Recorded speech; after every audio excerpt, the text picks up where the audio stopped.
y'all doing over here? This side of the room, how are y'all doing over here? The middle, how are y'all doing?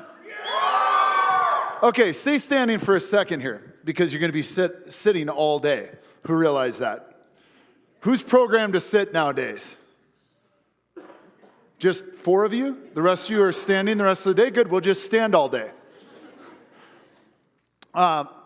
Let's give it up for Carrie and Senate for putting on this amazing event, the second year of it. Let's give them a round of applause. And that's one of the reasons that I made it a point to come here, is because the heart behind this, why they wanted to create this, they wanted to share it with the community. And how many of you are glad that you took time out of your day to be here today? Okay? But you've taken step one. I always say there's 3 ways to show up. And my girlfriend and I talk about this a lot, is one of the ways to show up is just get yourself in the room. Because who here this morning might have wanted to sleep in just a little bit more? You didn't feel like getting up as early as you wanted, or there was other things you could have done today. Who here has some other things you could have chose to do today other than be here? So step number 1, give yourselves a hand because you're in the room. The second way to show up, though, is you show up in the room and you feel like your mind's present with you. Who's done that before, that you've shown up in a room and things were going on and your mind wasn't present? Has anybody done that besides me? And the second level, what I challenge you to do today is to show up with your mind present. Stay engaged. You're going to have some incredible speakers today. Stay engaged with each and every speaker. But what really gets us the results, because who came here not to just show up, not to just stay present, but to actually walk away with some actions you can take to take your life and your business to the next level. Did anybody come for that? Because the only way that happens, I've been blessed enough, how many of you have heard of Tony Robbins? I've been blessed enough to be in that environment now for almost a decade and a half of my life. It's one of the greatest gifts of my life. But the one thing I've learned from Tony is that the only way we take away what we should from an environment is to play full out, to leave nothing on the table. Who's done that before? At some point in your life, you played full out, whether it's in a sport, whether it's in business, whether it's at an event. How many have done this before? How many are guilty of not doing it enough? Is it okay for me to push, challenge, and coach you for the next 90 minutes to show up fully as nobody else other than yourself? Do I have your permission to do that? Okay, 7 people. The rest of you can leave. Now, was that an all-out answer? Was that playing full out? Is it all right for me to push, challenge, and coach you for the next 90 minutes? Yes or no? Yes. How many of you feel the difference in the room? Okay, about half of you. The other half are still sleeping. We're trying to get the mind involved, then we're going to play full out. Why I'm challenging you like this is I'm not doing you a service if I don't start by getting your permission to push you and challenge you to get outside your comfort zone. Because if you stay with what you're comfortable today, nothing in your life is going to change. You're like, great, I'm glad they brought this motivational guy in to tell me nothing's going to change. You must participate if you want things to get better in your business and in your life. I can't tell you how many times, it doesn't matter whether I'm in Singapore, Fiji, Mount Everest, or here in Twin Falls, Idaho, it doesn't matter anywhere in the world, nothing changes if we aren't willing to get outside of what we're comfortably in right now. So I'm going to challenge you in the next 90 minutes to act a little bit crazy, to do things you normally wouldn't do. Who's up for playing full out and acting crazy and doing a few things you normally wouldn't do? Say aye. Okay, we're starting to wake up. We got about 60% of the room. Some of you are going, when do we get to sit down? Didn't I tell you you're going to be sitting all day? It's not even a few minutes yet. Okay, what we're going to do, because I can tell how many of you need to wake up just a little bit more. The coffee didn't work, the energy drink didn't work, or you're going, shit, I woke up late and I didn't get either one.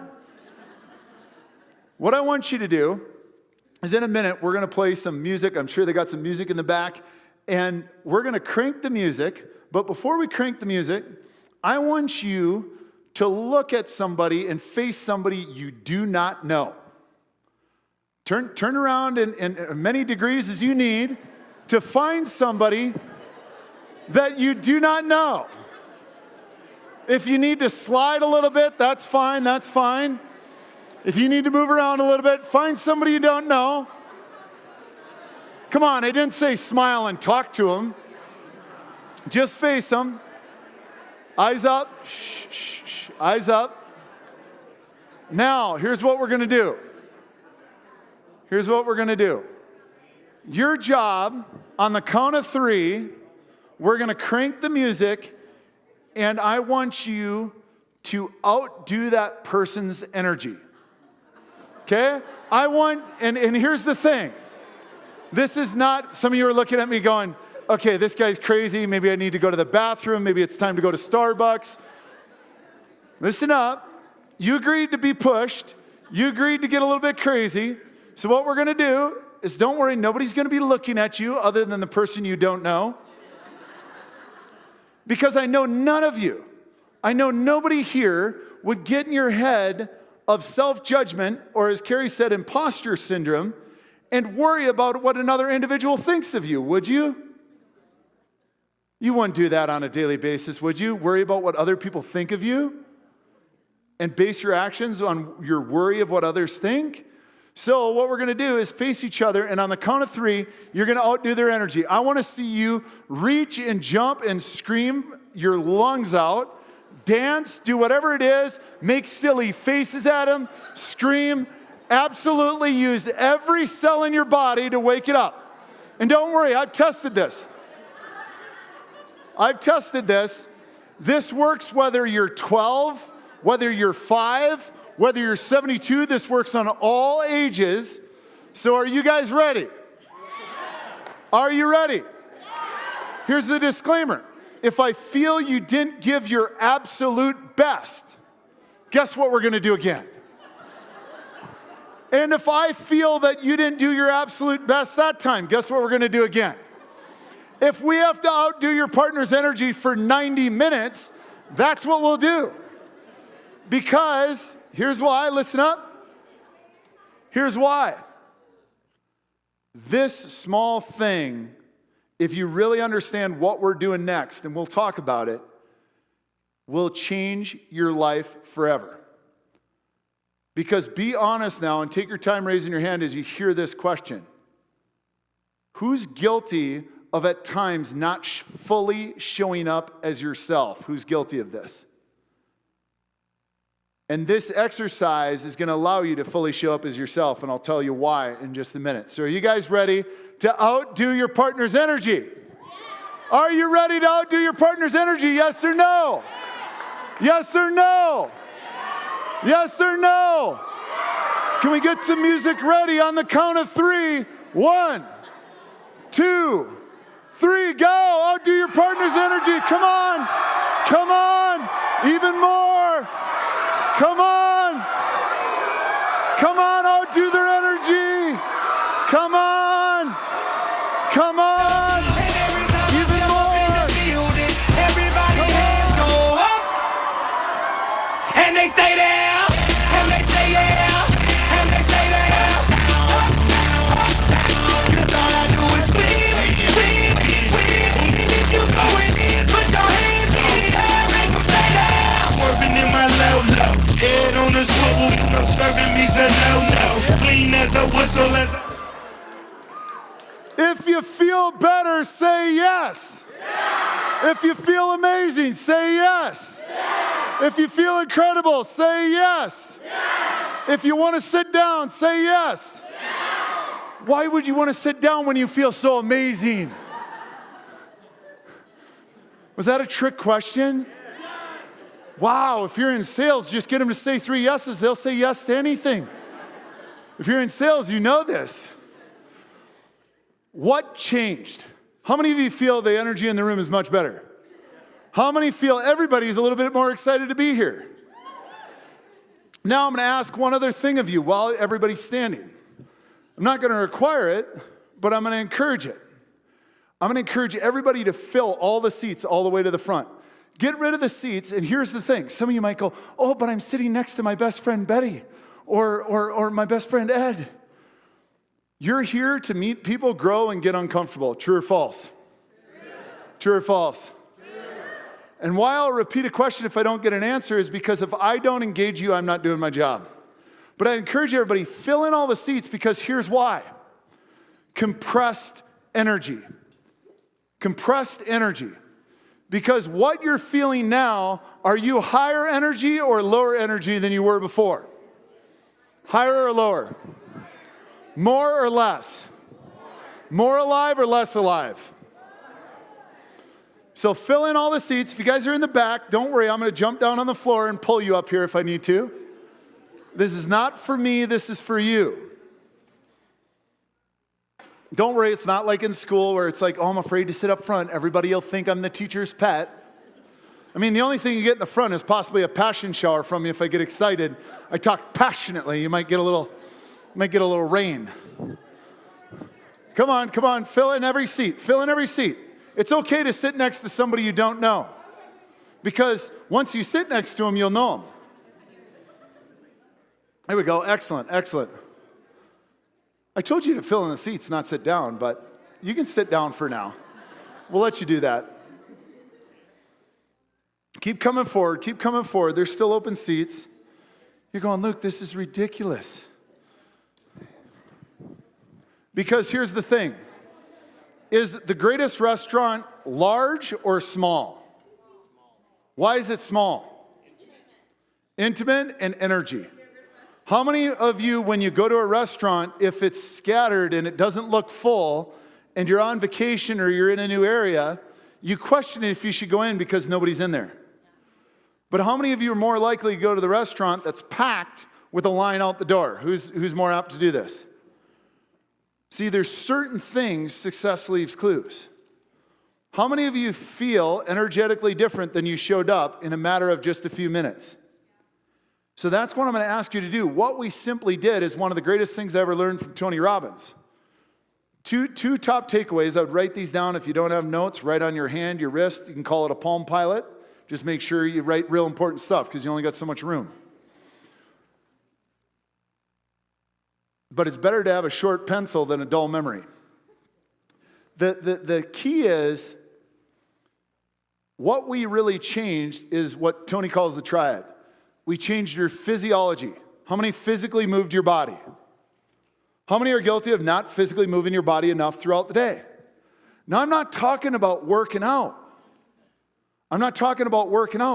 But if you just got out of bed and you turned on your favorite song and you just had a contest with the mirror, yourself, like you just did with your partner, how much different would your morning be? Very. One person got the answer right. Congratulations. 200 people, one person got the answer right. Very different. So number one, we changed our physiology. Number two, what did I do? I got you to direct your focus on outdoing the energy of your partner. Not worried about your partner, not looking around the room, not trying to think about, gosh, what did I forget before I did this morning? What else do I have to do today? Who goes out the door and you got 50 thoughts on your mind? So not only did we change our physiology, but when we did that, we interrupted all our patterns, and now we can direct our focus on what we want. Do you feel more present listening to me now than you did when I first came out? Yes, because I changed your physical state. Secondly, we directed your focus on what to do. And here's the third thing, language. And we're going to talk about this in a little bit, why it pertains to culture. Language, did I ask you how many of you feel better? How many of you have more energy? Do you feel outstanding? Do you feel incredible? Do you feel amazing? Are those different words than good? Who's guilty of using the good word every day? Oh, I'm having a good day. I can tell who's saying that a lot by who's laughing. Because does language matter? Did anybody come here because you'd like an average, mediocre, good life? Anybody give up your day to have a mediocre day? If you did, please leave. I don't want to hang out with mediocre. Because the second thing that Tony taught me that was most impactful in my life, aside from the triad, was proximity is power. Write that down. Proximity is power. Who you spend time with is who you become. Who you spend time with is who you become. How many of you are excited to be around other entrepreneurs, people that decided today, hey, I'm going to take time out of my day to grow personally and professionally and focus on how I can improve the culture in my family, in my business, in my life, in my friend and peer groups? How many are excited that you're going to meet some people today that's going to help you do that? How many of you can feel you're more excited because you're in proximity, because you're like, oh my gosh, there's people like me that want to get better? Has anybody felt like that before? Where you're talking to your friend group or your peer group and you're going, why do I seem so crazy? They think I'm crazy. And then you finally meet somebody as crazy as you and you're like, oh, there's somebody like me. And it fuels you. Can you imagine that? Can you imagine somebody in my life told me, well, you always talk about energy. When do you stop talking about energy? Never. With energy, all things are possible. Without it, nothing is. Think about that. When you don't have the energy for the day, do you show up fully as you? When you don't have energy, can you accomplish your dreams? Boy, the energy in the room changes real quick when we look at that, right? But yet, not enough people obsess about energy. It doesn't matter whether I'm working with a business that's just getting started, working on their first million, or a client that has a $100 million plus business. The number one focus I focus on right away is one simple thing: energy. Write the word energy down. If there's one thing that you take that you can't forget from the start of the day, I want you to think about energy. Because energy is the number one commodity to you fully showing up as you. Because when your energy's high, when you were dancing crazy, when you were out doing a stranger's energy, what did you worry about? Nothing. Let that sink in. When your energy's high, you're in your heart, you're showing up fully as you. When your energy's high, I'll say that again, when your energy's high, we show up in our hearts. We're not in our heads, because if you're in your head, you're dead, right? We're in our hearts. We're living as our truth. We're being us. You know what? We got back to how many of you felt like you were 5 years old when you were dancing and screaming? That's how kids can go all day. And the parents look exhausted because they're not moving like the kids. They feel like screaming and pulling their hair out because the kids are driving them nuts. But we've got to realize that when we have high energy, we show up more fully as ourselves. When you show up more fully as yourselves, do you make more things happen in your life and in your business? Yes or no? Yes, yes or no? Yes, yes or no? Yes. We got about 80% of the room. I will challenge you, because here's the thing. The more you put into the day, the more you give, the more you shall receive. I didn't write the rule, the good book did. It didn't say whine, beg, bitch, or complain, or sit passively and wait. The golden rule is give and you shall receive. But most times we live in a culture now where people want to go, oh, I went to the seminar. You know, I've been to over, 200 total events of Tony Robbins. I've been at over 300 personal development events.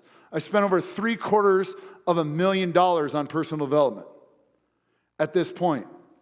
But going to the event isn't enough. Being here is not enough to change your life. Being here is not enough to make the trajectory of whether you want it to be your health, your relationship, your life, or your business to change when you leave. You need to fully show up in energy that you're being active, that you're taking action. Knowledge is not power. Because how many know somebody that's really smart that doesn't do shit? They got all the good grades, but they haven't done much. And then how many of you have a friend? Because I'll tell you what, I have a lot of friends. And how many of you have a friend where you're like, they're about the dimmest bulb in the bunch, but somehow they get shit done? Who has somebody that you go, they are not that smart. They are not that smart, but they seem to always make things happen. So knowledge isn't power, action is. Sometimes I tell people I'm just too stupid to know I shouldn't be doing what I should be doing. As long as we're doing something, it's more important than knowing something. So I don't care, today you're gonna get hours of content. But if you play full out, I promise you, if you play full out, one of the speakers will have a moment that they share something that you will go execute on, and that's what'll change your life. It's not taking a dozen things from today. It's that one thing that hits you that you go take action on that's gonna change your life. You guys with me on this? Who's up for more energy today? How many of you realize your energy dropped? Write down 0 to 10, where's your energy right now? 0 to 10. Even after we changed your state, 0 to 10, where is your energy right now? Okay. Now we're going to start, and I need you to be honest. No, I'm not going to raise my hand. What if he calls on me? We're not in the 6th grade. Come on. Okay. Anybody, now 10 being off the charts, energetic. 1 being I'm struggling to get out of bed. Anybody a 1 in the room? Okay, good. 2, raise your hand when I say the number. 3, okay. 4, okay. 5, okay. 6, all right. 7, okay. 8, excellent. 9, and 10. All right, give it up for Carrie. Now, who do you think's feeling the best in the room right now? Do you see there's a pattern to 10 energy? And that's after putting all the work into putting this event on. She's still got 10 energy.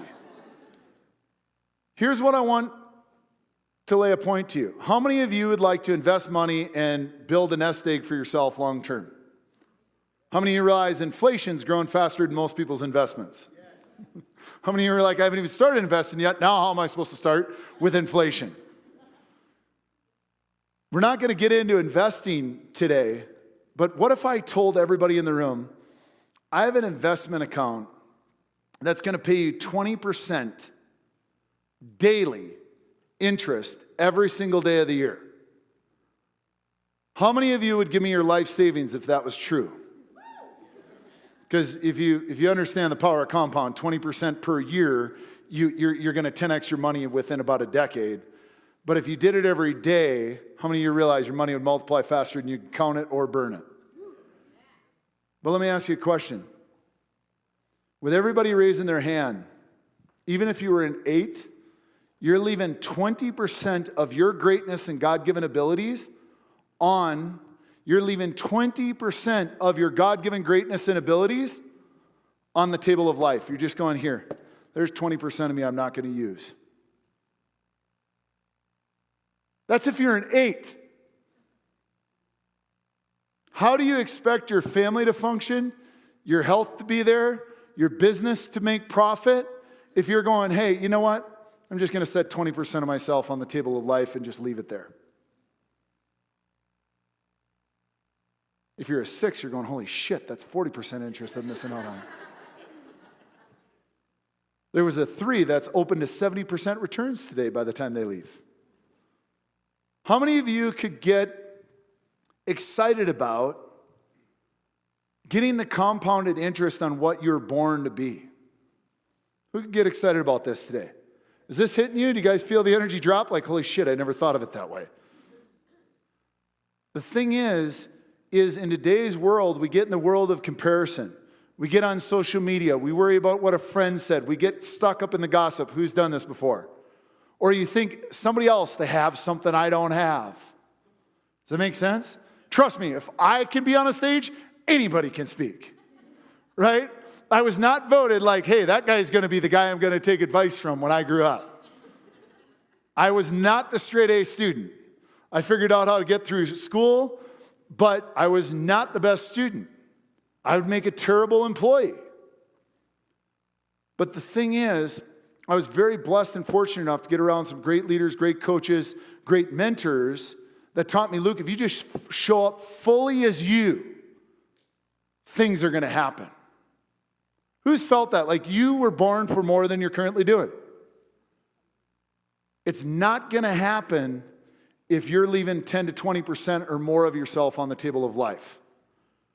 So that's where I'm going to challenge you is it all right if I talk fast and we go full throttle for the next 80 minutes? I want all of you. I want everybody in the room. Because, and before you answer, I want to explain it to you. Because we're only as strong as the weakest link. When we do, I'm going to have you do a couple exercises that's going to get you to reflect on how you can build a better culture for your family, for your business, for your peer group. And as we go through that and do the exercises, believe me when I say, hey, we're going to play some music and I need you to write down the answer to these questions, that is not the time to go pee. That is not the time to go, oh, I forgot to grab some fruit. That's the time to do the work. Does that make sense? Because if you won't stay for you, stay for the other people in the room. If you won't answer it honestly for you, do it for the person next to you. Because who realizes you'll often do more for others than you'll do for yourself? Especially, and I hope nobody takes this wrong, but women, how many of you, raise your hand if you put others in front of your own self-care on a regular daily basis? Because females, you're wired to be nurturers. Doesn't mean you can't get in the workforce and kick ass, because there's never been a successful man that is not surrounded by multiple women. But you never find a woman surrounded by multiple men making her successful. I'm just saying, my most successful companies is when I had 5 to 7 women around me cleaning up all my shit, really doing the work. I was trying to figure out what I was doing. I'm going to share with you a decision model that I've been very good at making decisions and leading people that I'm going to share with you at the end of the day. So you want to fully pay attention to the very end, because who here has struggled with decisions at one time or another? Right? And I'm going to share with you why that is, the psychology behind that, and give you a little graph you can take a picture of so you can go, oh, that's why I'm second guessing that decision I made. That's why I haven't made that decision yet. But we'll often do more for others than we'll do for ourselves. So I'm asking you, if you're not willing to do it for you, who here is willing to do it for everybody in the room today? Say aye. Aye. Say aye. Aye. Now I want to ask you to say aye a different way. I want you to scream aye like it's the last thing you get to say on the planet Earth. Who's ready to play full out? Say aye. Aye. Do you feel the difference? We're talking about culture today. That's culture. Now, if your team acted that certain, how much more productive would your business be? How many more lives would you touch? How much more profit would you bring in? How much less dead time would there be in your business? How much less drama would there be in your business?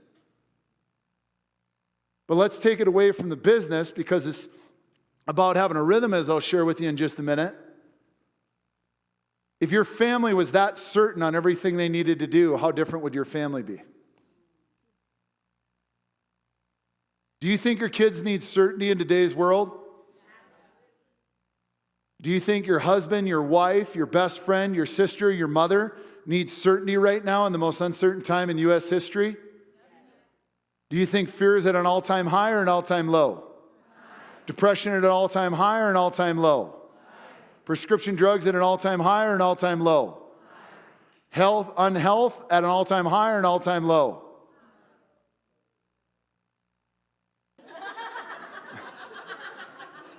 You guys are like, shit, he's making us pay attention. Are you starting to grab the point of how basic and simple this is? Because trust me, if what I share today was complicated, I'm too stupid to share it. I'm not that bright. So whatever you have in your head thinking that go, oh gosh, well, I can't do this, or, you know, who's had the can't bug in their head? Or they got this. I don't know how to do that. Anybody said that? Anybody got something you want to do but you don't know how? Write this shit down. I got the answer for you.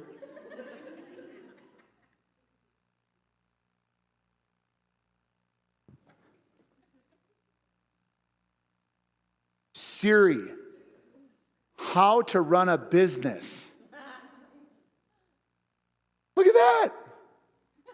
I can learn how to run a business.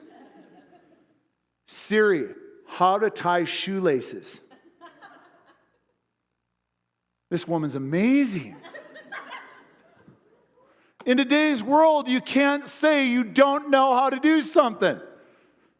But we get in the world of can't. What if you just knock the apostrophe T off, and I just need to go learn that. I just need to go do that. Who's willing to do the work today? Say aye. Aye.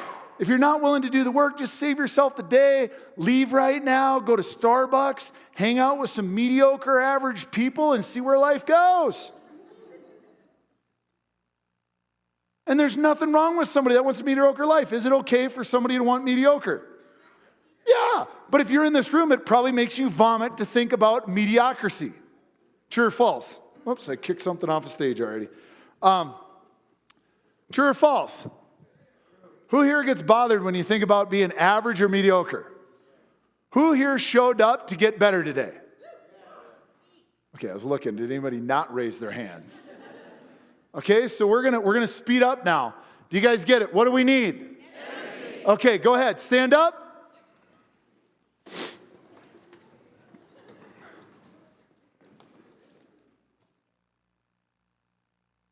Holy shit, that was an awesome job for the old folks home 6 blocks down. My dad's 78 and he would have beat all of you out of your chair. Let's try that again. Sit down. And I know that about 40% of the room's thinking like, what is this about? Sit down, stand up. Here's the thing. We need to program our minds because our mind, based on whatever we do or think every day, gets wired. The myelin in our brain gets wired every single day on what we do and how we do it. You follow me? If you stand up slow, are you going to be fast in life? Do you get me? If we can train our bodies when we say stand up to stand up, is it easier to train our brain when we say do that to go do that? Do you see where the muscle starts to build? It's like if you go to the gym and you go pick up a weight and you do that weight 10 times, where's all the growth? If the trainer says 10 reps, where's all the growth? What rep? 11. The reps after you thought you couldn't do anymore. It's doing what you didn't think you could do that builds the muscle, but you got to start with a 3-pound weight. And then when that gets easy, what do?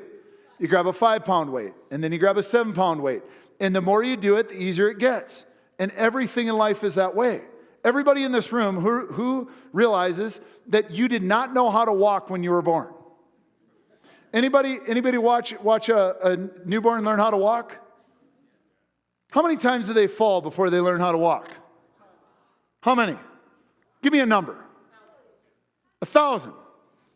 So how many of you have failed 1,000 times at the thing you want to succeed at? Colonel Sanders failed 1,007 times before he invented KFC. Right? But as adults, as kids, we're willing to fail 1,000 times to learn how to walk. I mean, imagine if the 3rd time you fell, Mom and Dad said, oh, gosh, it's okay. You're just not meant to walk. Just crawl the rest of your life. I don't want you to fall on your ass again. But isn't that what we all do in our business and our lives on a daily basis? We fall once or twice and we say it didn't work. I can't do it. I tried that. Who's done this before? So go ahead. Are we gonna stand up faster than the old folks home this time? Because, man, my energy dropped just waiting for you guys to get to your feet. Because is life different if you're sat down and somebody says stand up, and when they say stand up, you're like, yes! Is your life going to be different? Great, 3 people's lives. Is your life going to be different? Yes or no? Yes. So are you ready? Yes. Are you ready? Yes. Okay, I can hear the first 3 rows. You guys are... And I can feel part of the resistance in the room. Who can feel this? But I'm being honest with you. Most speakers won't. Because my goal is to push you harder than anybody's ever pushed you because I know what you got inside of you. How?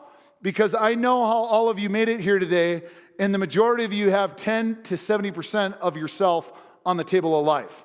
My goal is, in the next 70 to 80 minutes, to get you to claim that percentage that you walk out of your 100% as yourself. That you show up at home or in your business tomorrow and people go, oh, so all of a sudden you're different? All of a sudden you have all this energy? All of a sudden you're not going to give a shit what I think? Yes! Oh no, let me come back down to your level and feel like shit. Complain and talk about everybody. Shit. I feel like shit. Let's find somebody online that's doing shittier. And by your laughter, I know you do that shit. Oh, it can't be that good. Oh yeah, sure they're that happy, asshole. So are you ready to stand up? Yes. I'm giving you fair warning. Clear your lap. Are you ready? Yes. Can we get it in the second try? Yes. The third time's a charm is bullshit. Can we get it in the second try? Yes. Stand up. Okay. Carrie, you're sitting in front. You didn't have to look at anybody. 0 to 10, how did that feel? Amazing, 10. 10? How'd that feel? 7. And what's your name, sir? JJ. JJ said it's a 7. Sit your ass back down. I would agree with the 7. Carrie's just levitating at 10. She popped out of her chair, floated in the air like Michael Jordan for a few seconds, and then came down. That's why she said 10. But how many of you feel that wasn't the room's best? This is the shit that's killing your culture. Oh, you guys got serious real quick. Are you following me? These simple things are the things that are killing your culture. You're accepting less than what you're able to give. I didn't tell you have to go get smarter. I didn't tell you have to go learn more things. I didn't tell you have to be perfect. I just want you to show up fully as you. What's going to happen to your kids, your spouse, your friends, your business, if you decide to hold the standard like we're holding right now to demand all of you? Because when you stand up, when you're engaged more in it right now, are you being more of you or less of you? More. How many can feel the muscle building? It's only been 15 minutes. And the work won't be done at 90 minutes. You're going to have to leave the room and you're still going to have to pick up the weight. You're still going to have to review your notes. You're going to be the one that's going to be on the stage of life, not the stage of the Orpheum, and have to hold the standard. But do you want to be a leader or do you want to be a follower? Leader or follower? Leader. Because the leader, the most certain person in the room, influences the others. Chances are, if you're here, you probably got a family, friends, and a business that you'd like to improve. True or false? True. And this is the foundation. I don't care if you go to the advanced seminar. I don't care if you get a doctorate. I don't care if you get multiple doctorates. If you don't lay the foundation of showing up fully, none of that will do you any good. Because if you don't have the energy, if you don't show up with the energy, confidence, and certainty that you bring the standard for your family, for your friends, and for your business, you're not leading them. They're not going to listen to you, especially the A players. Because in businesses, is there A, B, and C players? A players. What are some attributes of some A players? Energy. I would say that's one. What? Positivity. What? Initiative. Confident. What else? Play full out. What else? What? Self-motivated. Consistent. Risk takers. Okay, let's go to B players. Little less excited, but B players that are doing a fairly good to great job. B players, what are some attributes? Consistent. Dedicated. Comfortable. Empathy. Employed. Do you see how the energy in the room dropped about being a B player? But I got news for you. What grade do you have to get in school, whether it's high school or college, to get an A usually? 90%. So when I asked you 0 to 10, where you were at, if you were setting more than 10% of yourself on the table, you're a B player. That sucks, huh? The good thing about a B player is a B player can decide to develop and grow into an A player. Who's excited about this? Because who do you think gets the majority of the awards in life? B players or A players? See, we're not even going to talk about the attributes of a C player, because if you think somebody's a C player, if you yourself think you're a C player, there's only one thing you do with people in your business that are C players. You see them, you see the door, and you see them later. And that will increase your profits. True or false?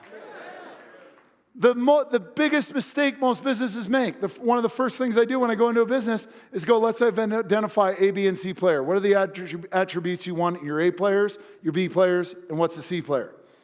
And we make the list. And I don't care how big the business is. And they don't realize what we're doing at the end of this exercise. If they want to be coached by me, they're firing everybody on the C list. And if you want to talk about a way to speed up momentum in a company, that's the fastest way ever. You know why? Weeds grow faster than flowers. C players are negative, pessimistic, low energy. They always find an excuse, not a way. How many can relate to this? Even if it's you once in a while, you have the ability to change today. How many are going to guarantee that they're not even going to leave 10% of themselves on the table of life at the end of today? Say aye. Aye. All right. So here's why all of this is important. Why we're doing this. Why we're going to stand up one more time. Write this down. How we do anything is how we do everything. You cannot show up fully on and off. Your brain, your mind, the wiring of you is not a blinker.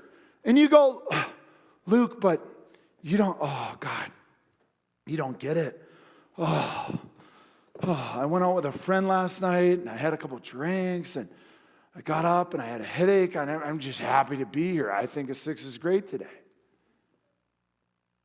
But you'll program yourself to be a 6.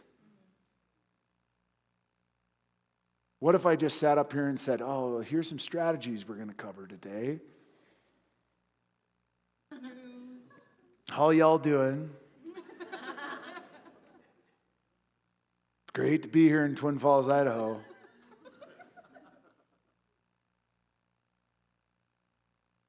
How many of you feel the energy drop?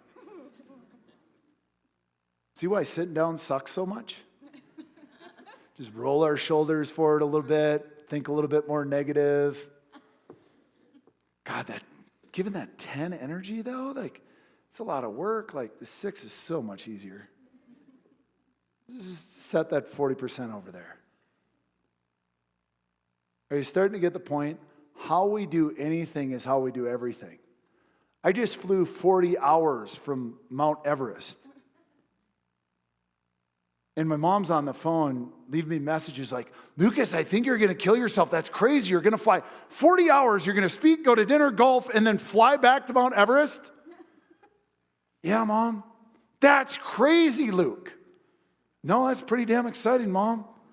I grew up in a town of 300 people with a dirt floor in my basement, train tracks in the backyard.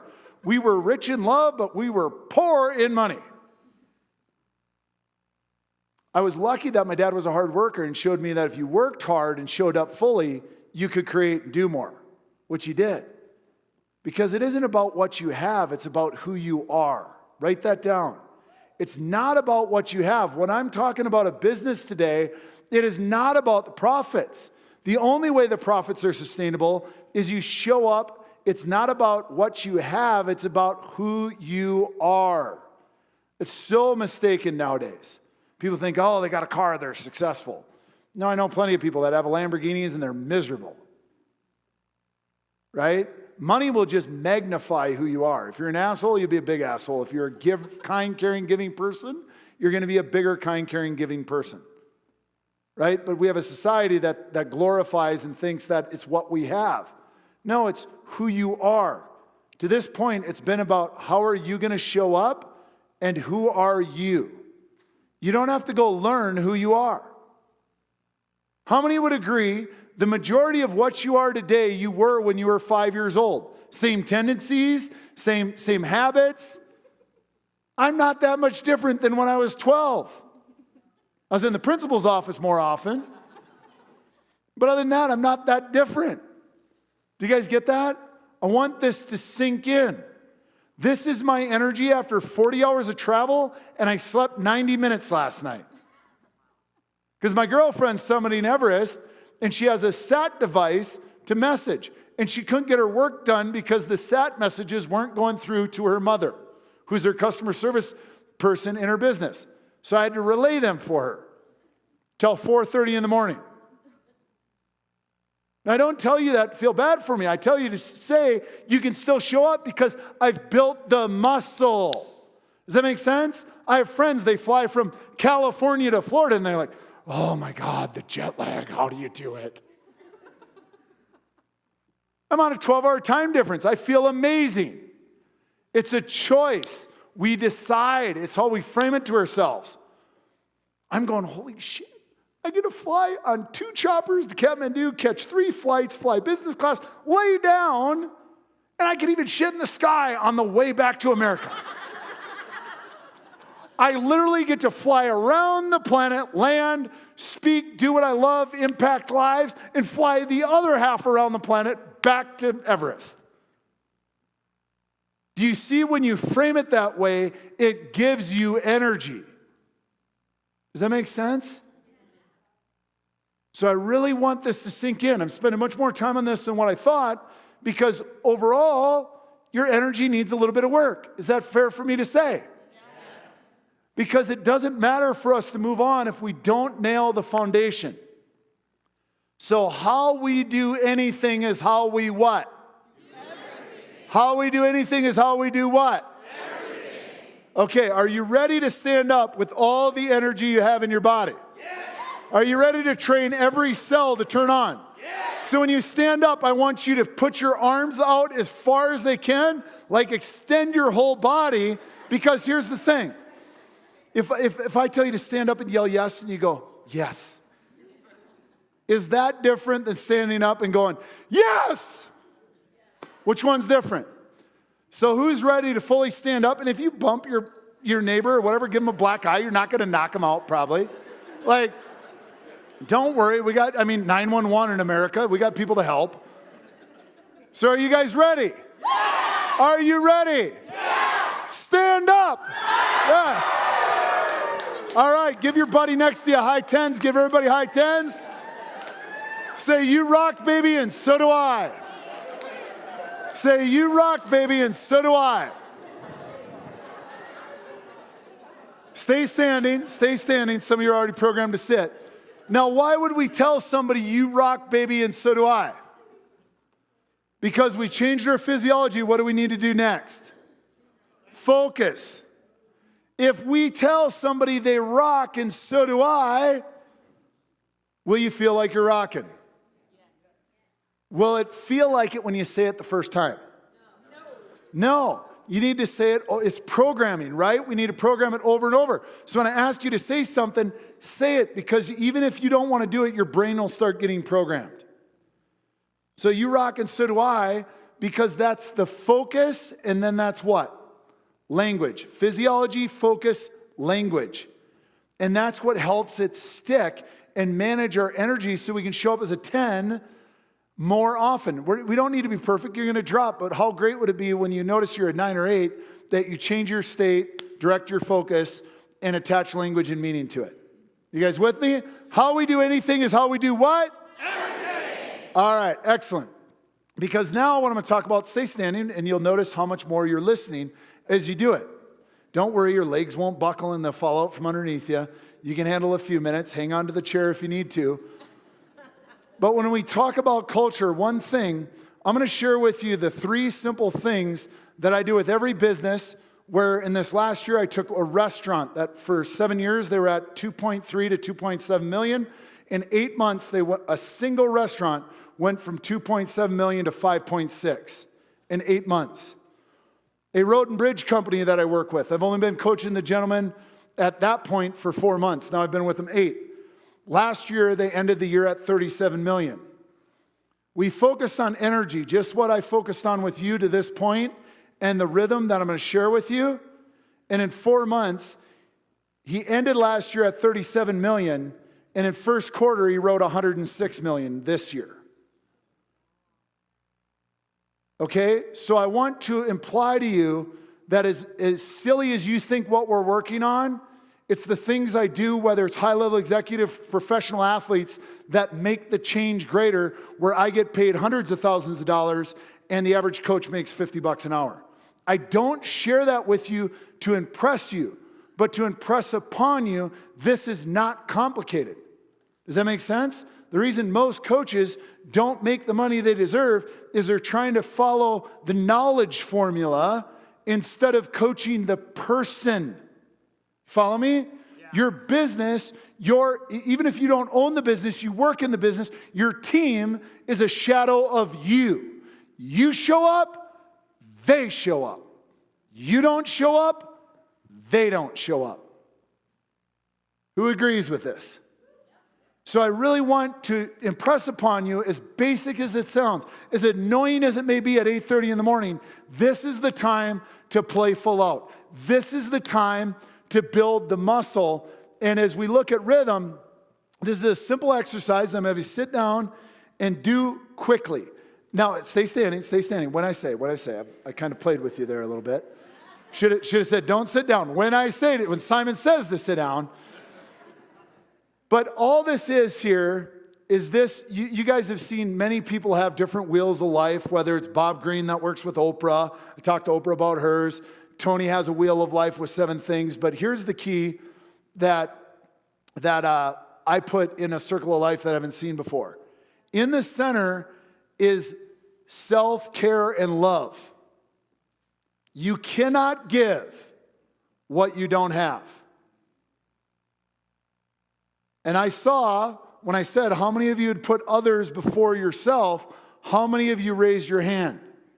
You cannot be a long-term sustainable leader if you don't get what Pitbull calls self first, not selfish. It's self first. I just flew 40 hours from Mount Everest. If that plane were to get in trouble and the oxygen mask comes down, you've all heard it. Who do you put the mask on first? How many of you have been putting the mask on the wrong person every day? Because when you can take care of you and show up fully as you got that much more to give. You're going to be able to take that much greater care of your family, your friends, and your business. Because that's why so many people get burnt out, because this is non-existent. They go over here and they go, oh my gosh, but I really got to crush work. Oh shit, we're working so much, my relationship sucks. Oh, I got to work on my relationship. Oh, now I'm neglecting work. And they focus on those two back and forth. And then they wonder why they feel burnt out, because they didn't do any self-love. They're not worried about what fuels them internally. They're not worried about their physical health and their emotional well-being. And they wonder why, well, gosh, I feel like shit. I don't feel alive. My physical health sucks. I don't understand why I'm feeling this way. I can't understand why my relationship sucks. Does that make sense? And if you combine those 5 areas and that's screwed up, how hard is it to manage your time and show up to work present? So do you understand, the number one thing I'm going to ask you to do today is show up fully as you. Show up fully as you. The first 30 minutes we spent focused on just getting you to the presence you are right now. How many can feel it, that the room is with me? Because if I didn't push you and challenge you until you were with me, you wouldn't get what you need to get out of the next 60 minutes. And see, when it comes to culture, I can tell you that the old culture in business, I don't care if you're a $1 billion business, a $100 million business, a $10 million business, $1 million business, or if you're working on your first 6 figures. The old adage was don't bring your shit to work. Leave your personal stuff at home. I can tell you, if you want to build a sustainable business and you want people to give their absolute best, you're going to tell them, hey, bring your shit to work, just don't live in it. Let me know what's going on so I can understand and be there for you, but I'm going to give you a hug when you need it, and I'm going to kick you in the ass when you need it. Love them like they're family. You wouldn't tell your kids, oh, you messed up. Too bad, life's going to suck now. Right? Now, don't get me wrong. If they choose to live in their shit, fire them. But how many of you had something going on before and you felt bad bringing it up at work? You felt alone at work because nobody understood what you were going through. And guys suffer from this even more than women, because women connect and share. Oh, guys are wimps if they do it. How many of you heard more about this, right? Professional athletes talking about it stuff. You've got to take care of the self-love and self-care. Who's committing to this? Say aye. Aye. Okay? So in just a minute, not yet, I'm going to have you sit down. And here's the thing. Before we sit down, why we're not going to sit down yet, is we're going to celebrate before we sit down. Why would we do that? Energy up. Why? Because do I want the answer on this from your heart or your head? Heart. See, if I have you sit down right now, you're already categorizing yourself. Half of you have already read the questions and gone, I think I know what I need to do, and you're going to sit down and do it wrong. True or false? True. Oh, no. I'm going to get the workbook done before he even starts talking. But what we're going to do is we're going to go to peak state. You're going to pick a different partner, outdo their energy, and then we're going to sit down. And I want this exercise should literally be 3 minutes, because here's why. The number one thing holding us all back, and we'll talk about this in a little bit, is fear. We judge ourselves. Because how many of you, if you've even started looking at this, you started judging yourself?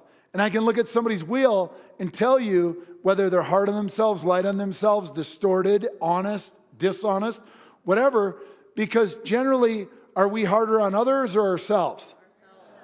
And in order for us to make change in our culture, which we'll talk about, how many of you like my formula for quick stand-ups that create raving results? Simple stand-ups? Okay, great, we won't share that shit then. Well, when you see a slide that says simple stand-ups, we'll just skip through that one. We'll leave that for people that are hungry and want change. But we get hard on ourselves, and we need to self-build, not self-beat. And I'll hammer that in just a little bit. So what we're going to do is we're going to go to peak energy. This is literally going to take 3 minutes, not 30. You're going to sit down in peak energy. You're going to read the word and just go 0 to 10 and trust your heart and your gut. Don't judge yourself. Because the second we stop moving, your energy does what? Drops. And now you start thinking you need to think. There's times to think. This is not one of them. You want the honest in your heart. Hey, where am I at? Self-love, self-care. Where am I at? My spirit. Your spirit is your inner energy. Where am I at? My physical health. Where are my emotions? Relationships, time, work, career, mission, passion, finances and budget, and contribution, service or contribution. And you're just going to sit down. You're going to go through each of them. You're just going to draw a quick circle, 0 to 10, just rank it. Next, you're just going to go, okay, what's the one that needs the most focus this month? Because can we work on everything at once? No. Who's tried this before? Oh, I'm going to change my life. I'm going to work on all 10 categories. Who's done that before? That's stressful, isn't it?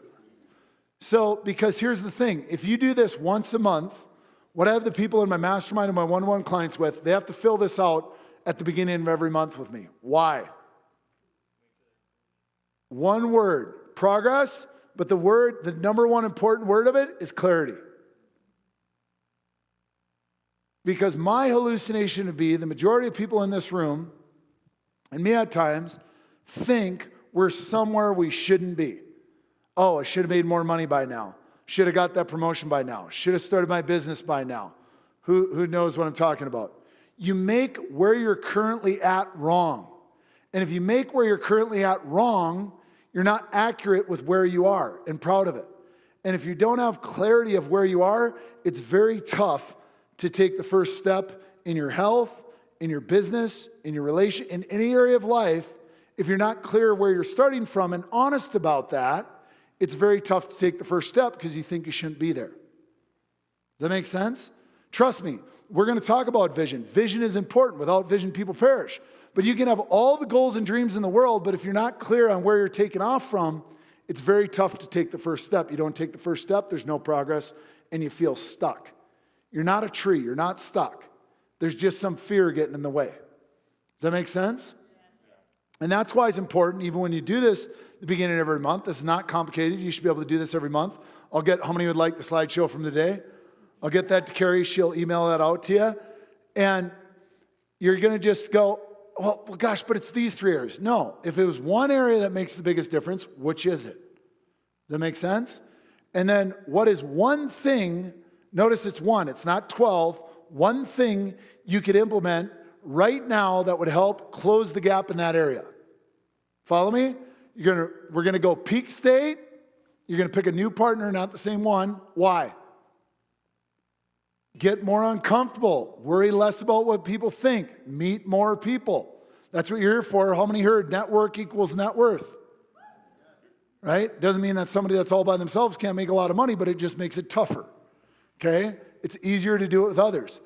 So you're going to 0 to 10, one area you need the most work, one thing you're going to do right now. Because if you do this each month and you pick the one thing, the one area you need to do one thing in, and you do it, say 70%, meaning like 7 or 8 months out of the year, 4 months you don't take action, your life will be in massive momentum. But what it does is it gives you the word that I was calling, it gives you a rhythm to your life because you're aware of where you're at in your wheel of life. Balance is an illusion. You all remember the teeter-totter when you were kids, right? How many have told people, you've been told by people, oh, you need more balance in your life? How many want to throw up when they say that? Like they don't understand. You're like, I watch your balance and that seems miserable. I don't want that. But we all operate at a different rhythm. Does that make sense? It doesn't make somebody else's idea of balance or rhythm wrong, but it's a rhythm, right? There's going to be months that you might need to put more effort in your relationship. Then there might be time that, gosh, I put so much effort in my relationship, now I need to focus a little bit on work. And you start finding your rhythm by doing this every month. This might take a couple of years to get yourself in a rhythm that you're really comfortable with. It's going to require focus, right? It doesn't happen by accident. You can go buy the new planning system. Who's tried that? Oh, I bought a new planner. I bought a new journal. I bought this program, that program. It was going to straighten me out. The only thing that will teach you what works for you in life is you doing the work. And this is a simple exercise that I've been doing for 2 decades. Trust me, it helps people find their rhythm. And it's okay to have a different rhythm than somebody else because we're all human. We're all different. Okay? So are you guys ready? You got the exercise? Yes or no? Yeah. Are you ready? Yeah. Stare at somebody you don't know. Find a buddy. Find a buddy. Quickly, quickly. On the count of 3, can we get some music? Are you ready? 1, 2, 3, go. Come on.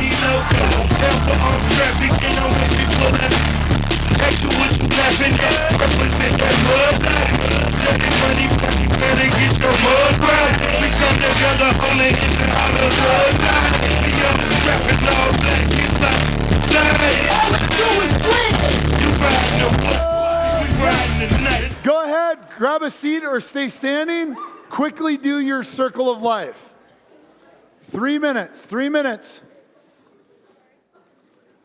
What does your gut and heart tell you? If we could play some light music as they're writing.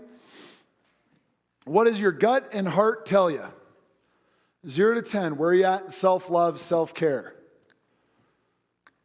You should already be done with that one. Spirit, 0 to 10.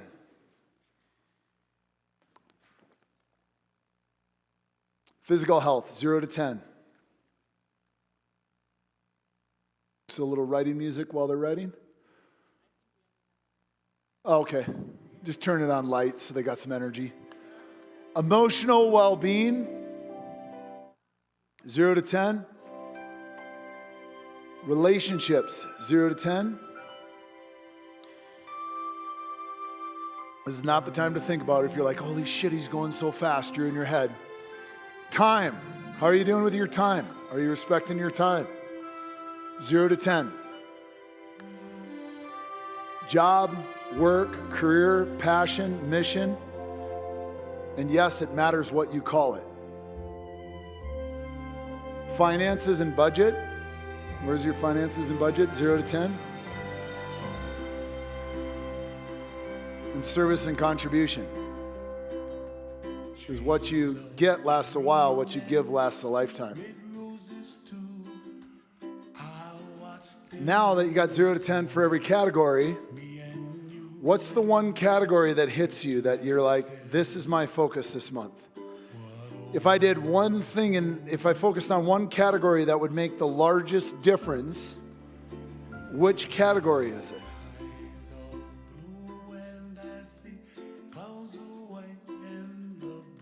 Now that you got the category, what is one thing you could do right now? Implement, meaning execute right now. It doesn't have to be the biggest step, because a lot of times we think it's the biggest step, so we go, oh gosh, I can't take that step. Oh, I can't take it, so we just stay exactly where we are. Sometimes it's just the simple step. That if it's self-love and self-care, it's just, maybe it's saying no to more things to create more space for you. If it's in spirit, maybe it's listing 3 things I need to do on a weekly basis that energize me intrinsically. Maybe it's yoga, maybe it's a walk in nature, maybe it's to have more sex with your partner. I don't know, just get it down. There's 2 people that thought that was funny. Scratch that joke. Nobody wants more of that in this area, I guess. It helps your physical health as well. That's research, that's not my opinion. Maybe if your emotions are all over the place, it's, hey, spending some time or talking to somebody about how to understand your emotions. Relationships, it could be as simple as, oh gosh, but I don't know what to do to fix or improve my relationship. Here's an idea, maybe a date night. Maybe you rub her feet. Maybe you rub his back. Do you get my point? They don't have to be difficult things. Something simple done consistently breeds multiple rewards. And it starts momentum because it's action. And then it starts to grow. If it's time, maybe it's keeping a schedule. If you're already keeping a schedule but not sticking to it, maybe it's stick to the schedule. Work, it could be what's the thing you put off? You do it first thing in the morning. You're not where you want to be financially, maybe it's just setting aside some money each month. Service and contribution, if you don't know what you're doing there, you want to speed up your life, figure out some way you can serve somebody that has less than you. Or some way that you can help somebody. And so people go, well, I don't have money for charities, or I can't buy a table at that charity, or I can't do this. It can start as simple as when I was a teenager, I just gave homeless people money. Does that make sense? And give them enough money that it hurts you a little bit. Does that make sense? Anybody can give to a charity with what they're comfortable with, but I promise you, when you start contributing to life and serving on a level that you didn't think you could, it makes a big difference. Like if you can afford to give somebody in the street $20, and you give them 100, I promise it'll light you up more than them. And I promise it'll come back to you. Does that make sense? Because one of my friends one time, I was walking down the street, and I was in San Francisco, and if you've ever been in San Francisco, post-COVID, it's even worse now with the homeless, but it was big homeless, and it was an awareness to me, because I came from a small town, you didn't see it as much. And, there was this guy, but he was different than all the other guys, that he was actively trying to do something every day. And I remember I was at a trade show and I had a bunch of cash in my pocket because I was going to take my top 2 managers out for a really nice dinner that night. And I remember it was like $600 and some, and I just gave it to the guy and I shoved it in his pocket and I just pat him on the back and I said, I love you. I hope this helps change things. Don't grab it out of your pocket right now, but just when you're alone, look what's in your pocket. Why did I tell him to not grab it out of his pocket? Because in a homeless area, you get killed for that amount of money. Does that make sense? Or beat or rolled or whatever you want to call it. But do you think it was coincidental that that was the year my first business hit $1 million? Does that make sense? I didn't have as much profit with it I wanted back then, but my ego was like, holy shit, we made $1 million. I'm going to give more people more money. Does that make sense? So there's a reason for every area. Pick one, and what's the one thing you're going to do? Does everybody have it done? All right. Does everybody have it done? Yes. All right. Who's going to commit to doing this exercise every month? Okay. You guys are like, are we supposed to say yes? Are we supposed to raise our hand? Like, I don't want them to think we're playing full out. Number one, just give yourselves a hand for the way you're playing today. All right. So moving on, here's the thing. I always think about cutting this part out. But how many of you needed this part? Because, yes, everybody obsesses over goals and vision. But if you don't have clarity, it's really tough to start moving towards them. It's like going, okay, Luke, fly back to Everest, but I don't know what airport to go to. That's what not doing this exercise is. Does that make sense?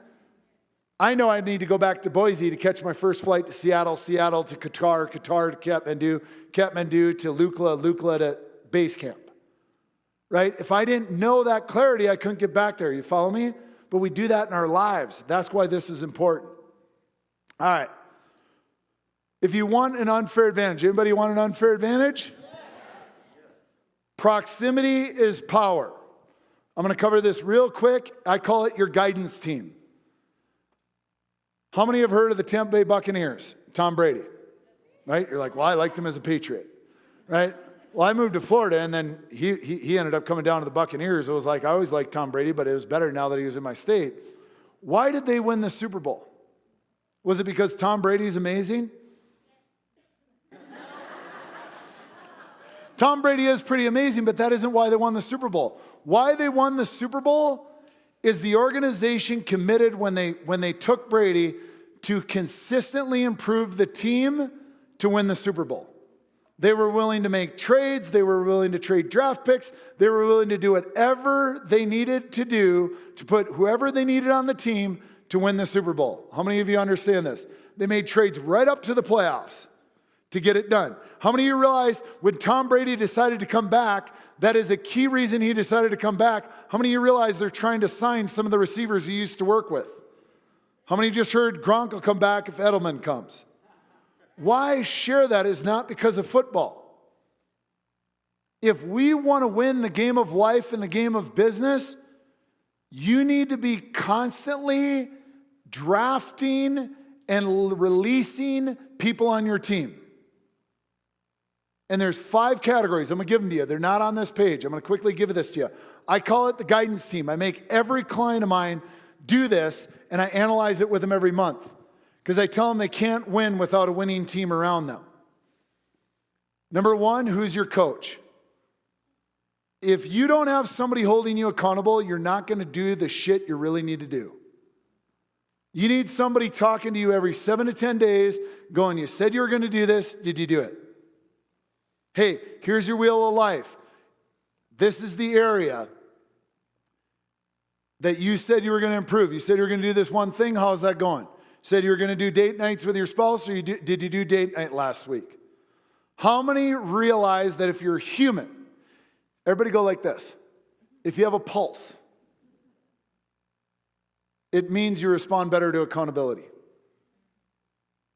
I mean, how many of you, if you didn't have a boss or employees, would not show up to work on time?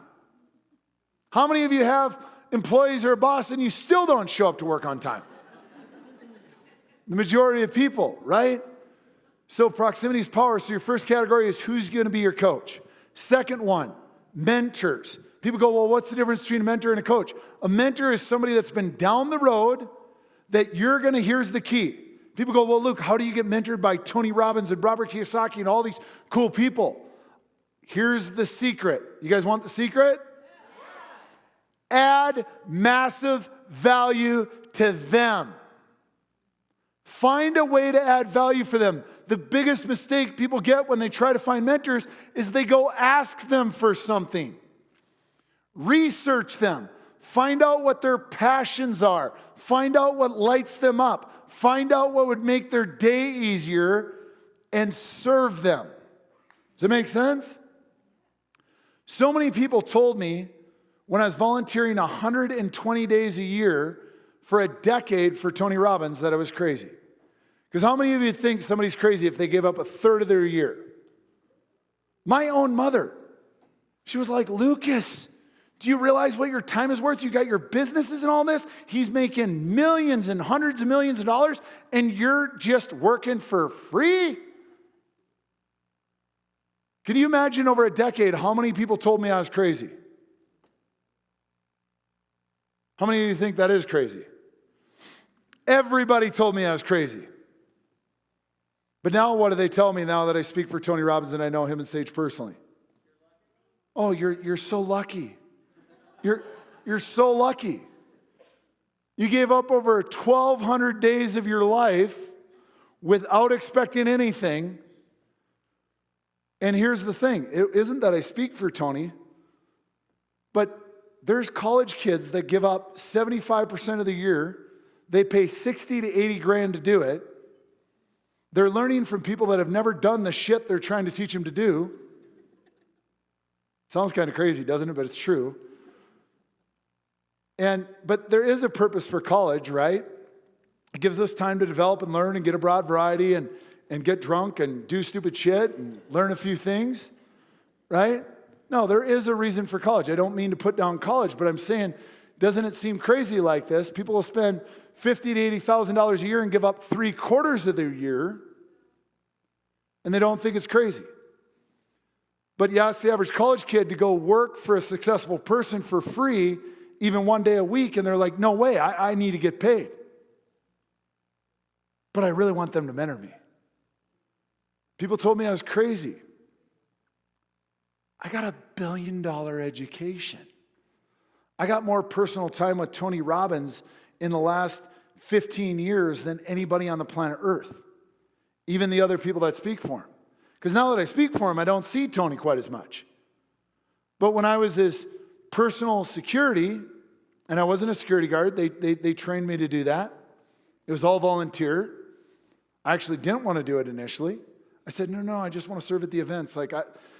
Shut up, me? I talk all the time. Don't smile? Are you kidding me? But I got to sit on in meetings with Tony when he wrote his book, Money Master of the Game. I got to drive him to meetings with Charles Schwab. I got to see how he interacted with people, how he treated humans, how he ran meetings, how he went at a high pace, how he took care of his body, how he did the things that he's been teaching for 43 years. Does that make sense? You guys following me on this? How many of you are going, gosh, I got a few more ideas how I could get mentors? Find a way to add value to them. Obsess about making people's lives easier, adding value to others. Give and you shall receive. Does that make sense? Does that help people on mentors? Think of somebody that's down the road and go, how can I make their day better? And if it's somebody that's in your office or whatever and they're crushing it or in your business or nearby you, just bring them a coffee. If you know their coffee, just hand deliver it every day. And after 100 days, they go, you bring me coffee every day. Why? Well, I know it's your favorite cup of coffee. Well, what can I do for you? Oh my gosh, I can't believe you asked.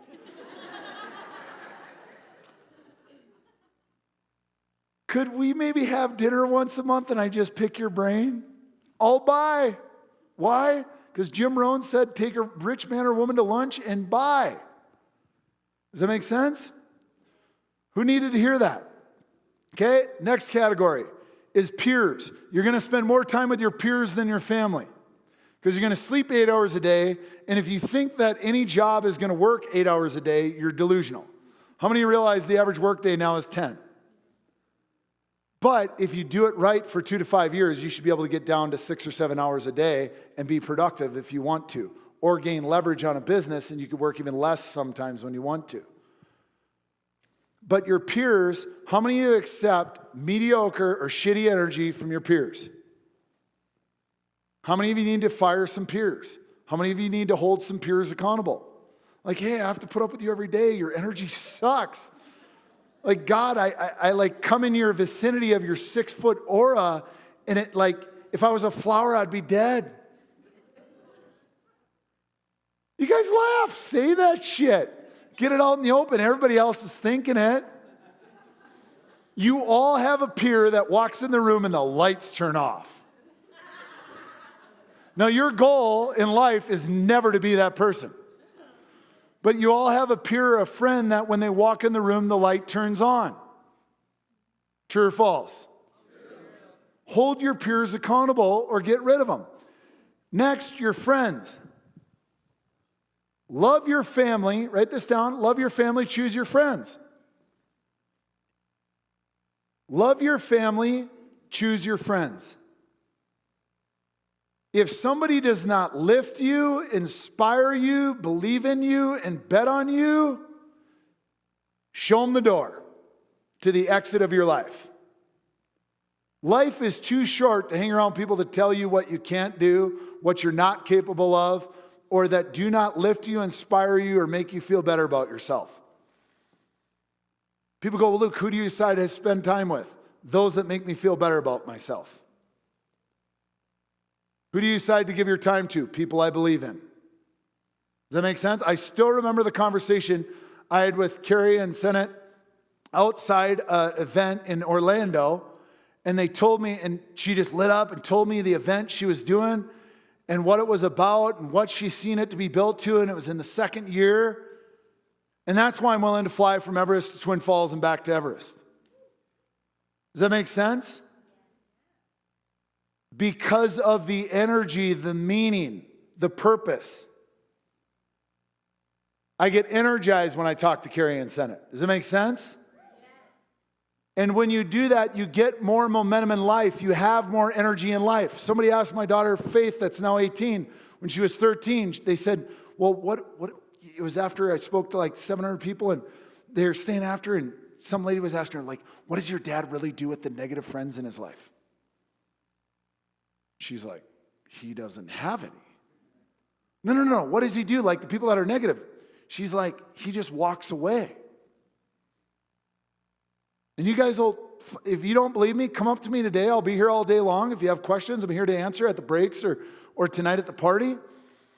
But if you start talking negatively to me or putting yourself down or telling me what you can't do, if you tell me what you can't do, I'll go, you're right. And then I'll walk away. Because why would I argue with you if you don't want to do what you want to do? Does that make sense? So choose your friends. Who needs to fire a couple friends? People go, but oh, you're such a jerk then. No, just get busy. Go get a couple positive friends, and your schedule's full with positive people. You just don't have as much time to hang with the negative people. Love your family, choose your friends. And then the last category is cheerleaders. Make sure that you figure out who are the people in your life that are always cheering you on. Like for me, my mom is one of those people that whether she still tells me, Lucas, I see how hard you work and how many hours you put in and how much you care. Like, I think you'd be so much happier if you just got a 9-to-5 job. I said, Mom, I know a lot of people with 9-to-5 jobs and their life doesn't seem that much better than mine. That's not who I am, right? But no matter what I do, my mom's always cheering me on. So who are your cheerleaders that are going to pick you up and cheer you on a regular basis? That's an exercise you can come back to. I didn't mean to cover it because I got to speed up here. We're going to be here all day. How many of you is this hitting though? How many are some things going to change today? Okay? All right.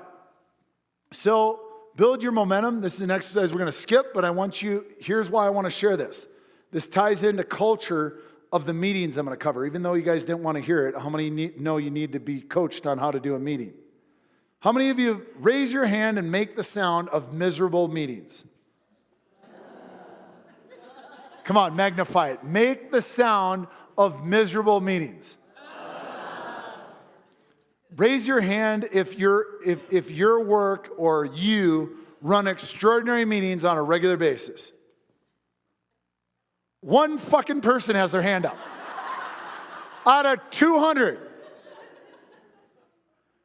Think about that for a minute. So this is an exercise for you to build confidence in you. And you should do this with your team. Just take a picture of the slide, because we don't have time to do this right now, but it's an important exercise. Write down 5 things you're most proud of, because we often forget what we've done.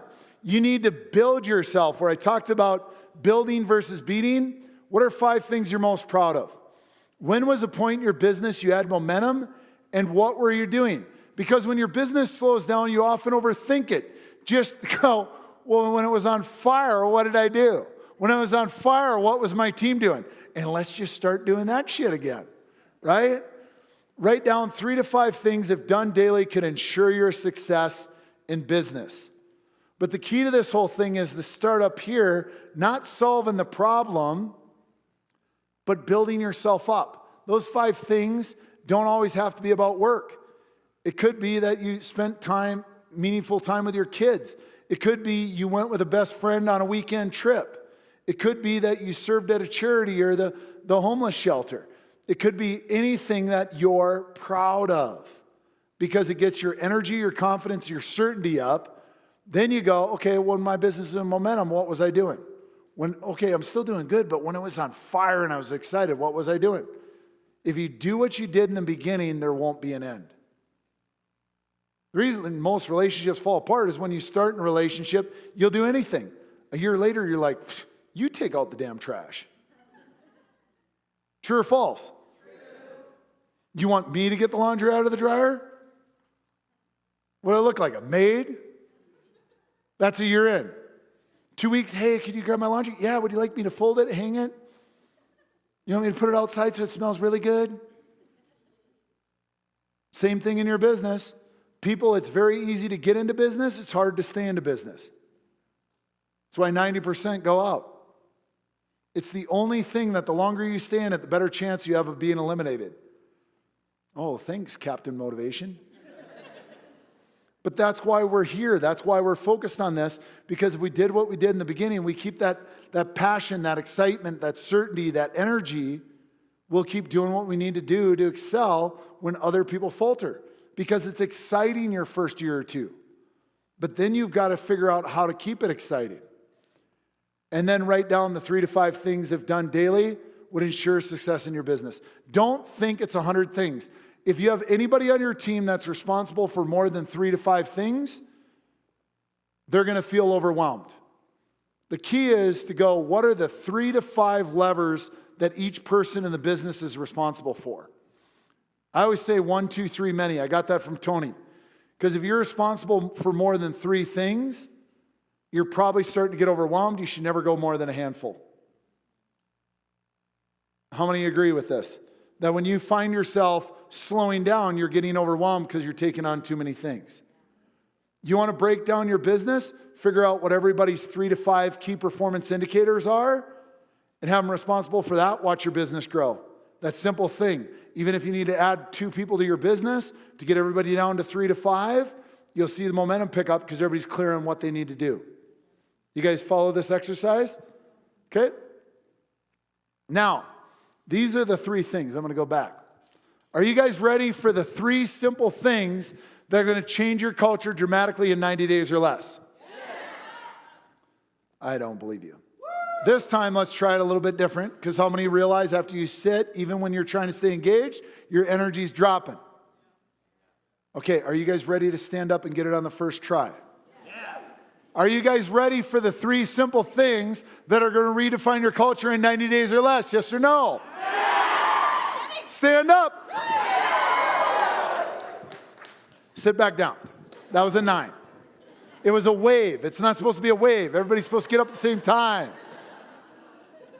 Oh, Luke, you don't get it. The person next to me is half my age. Well, kick their ass. Get up before them. Age is just a number. It's your attitude that matters. A couple of my friends are Navy SEALs, and they talk about how in the SEALs they don't look at the skills. They look at the attributes, the attitude, the things that can't be coached. Because how many of you have got somebody in your business that didn't have the right attributes, and you spent way too long trying to coach them on this? They didn't have work ethic, and you're trying to teach them. They didn't have a positive attitude, you're trying to teach them. They didn't know how to do anything but make an excuse, and you were trying to teach them. Right? So that's what we're programming ourselves to stand up, because it's an attitude of I go, I go, I go. And you train your brain. You guys follow me? Because how many felt that wasn't 100% when you stood up? Because it was like a ripple effect here. I thought it was the ocean in the middle. Are you guys ready? Are you guys ready for the 3 simple things that are going to redefine your culture in 90 days or less? Stand up. All right, much better. Give yourselves a hand. Stay standing, stay standing. Because how many of you already started to sit down? That's your brain programming you. We go on autopilot. How many people have driven home and go, holy shit, how did I get here? Why I'm shaking up your patterns is it makes you more present in life. When you're more present in life, the opportunities become more apparent. Just standing, you can hear my voice better. True or false? True. Yes or no? Yes. Yes or no? Yes. Yes or no? Yes. How many feel better when you say yes louder and more certain? Yes. Because if you show up to your business and you ask a question and somebody goes, yes! Is that different than, yeah? How many would want to slap the person that would just go, yeah? Do you follow me? I know that it may go, gosh, she's making, stand up, say yes, say I. Think and Grow Rich. How many people have read the book? One of the greatest books of all time. You should study it. Only 10 people in here have it. You all should go buy it today or buy it on Amazon while I'm talking. Okay? And the thing is, in Think and Grow Rich, it said successful people in any area of life. In any area of life, successful people make more decisions. It does not say that they make more right decisions. They make more decisions. Because write these 3 words down. These 3 words I will die by. Stay standing. You can write and stand. Grab your journals. Energy, confidence, certainty. If you have energy, is your confidence up or down? If your confidence is up or down, are you more certain? If it's up, you're more certain. If you're more certain, do you make more decisions? If you're more certain you make more decisions, you'll be more successful. That's where the base is energy. Energy leads to confidence, because when you have energy, you're in your heart, not your head. You'll take more action, which will build what? Confidence. As your confidence grows, you will begin to be more certain. Follow me? When you're more certain, you make more decisions, you speed up success in any area of life. Okay? So, the first simple thing is what I call simple vision. How many of you, raise your hand if I could go to anybody in your business and they could tell me the vision of your business in the same verbiage, words, and tonality that you do? 1, 2, 3. And notice their hands are like this, not like this. Okay, how many people in your business? 8, and they all can say it? Yes. Excellent. When's the last time you quizzed them? Is any of them here? Okay, tell me your vision.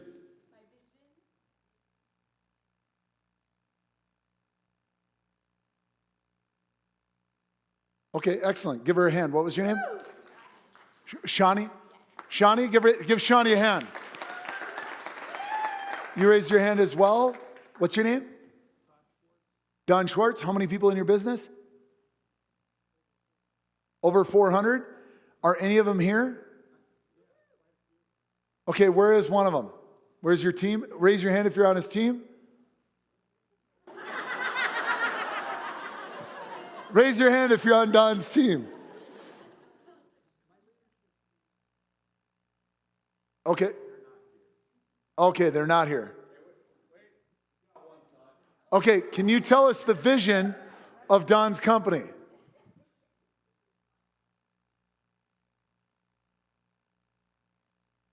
Okay, excellent. Does he understand the purpose of it? Yes. Can he say the vision the same way Don does? No. Todd? Okay, I'm sorry, I misheard you. But here's what I want to make, and I'm not making fun of you guys for this, right? What I want to point out is most businesses have been taught create a vision what? Statement. Okay, that most people in the company see in the handbook when they join and they never read it since, or maybe it's painted on the wall, but it's not made a focus. What I challenge everybody to do in your business is it's excellent if you have a vision statement and a business plan and all that, but to create what a simple vision is, and I'll explain how I did this with the restaurant that I said we doubled in 8 months, is number one, why do we need vision? Without vision, what? People perish, right? The good book. But the key to most visions is what percentage of your team can say the vision like you? Tonality, excitement, passion, belief. And so when you ask that to most businesses don't even know the purpose. Kudos to you that your person does know what the outcome is. But when I came into this restaurant, it was a weird thing because it wasn't an ideal client. And I go, you're a restaurant owner? Who are you referred to me by? And they told me, and I knew the person they referred by, and I called the person. I go, how serious are they? They're serious. I go, okay, great. Tell me your problems. They go, well, every time that we want to increase revenue, our employees say that we're about making money. Any owner felt like that your employees thought that all you were about is you making more money? I said, okay, well, tell me more. Well, it seems like nobody's having fun. Okay, well, tell me, what are the qualities of a great restaurant? And they're like, oh, well, great food. I'm like, great food or delicious food? Does language matter? Because I'm not going somewhere to eat great food. I'm going to some place to eat delicious food. Does the ambiance matter? How many of you go to a restaurant just because of the way you feel when you go there? The ambiance, right? Starbucks has made a killing on this. Why? Because when people go and pay $6 for a cup of acid that'll kill them if they drink enough of it, Starbucks makes them feel better than most places in their life for just a short while. It meets their needs. And that's how they get 17,000 locations and a boatload of profit for something that used to be free or a quarter. Right? And people smile and go, give me a mocha chocolate latte venti benti. Here's $7.50. I'll drink it, have a quick high, feel like shit. I'll be back tomorrow. They even write my name on my cup. Feel very significant. Are you following me? But Starbucks on the inside of their bibs that everybody's wearing has what? Their mission statement. So you have delicious food, ambiance. What else is a key ingredient to a successful restaurant? Service. So here was the simple vision that we developed for that restaurant that was told to everybody, and even the cooking staff English was a second language, was taught to them as well. We're here to make money. Does that change the game when we start with that? Because all I did is I got on a call with an interpreter with the cooks and said, you guys are claiming they're here to make money. Will any of you work for free next week? No. So you're here to make money? Yes. So is it wrong for the owner to want to do that? No.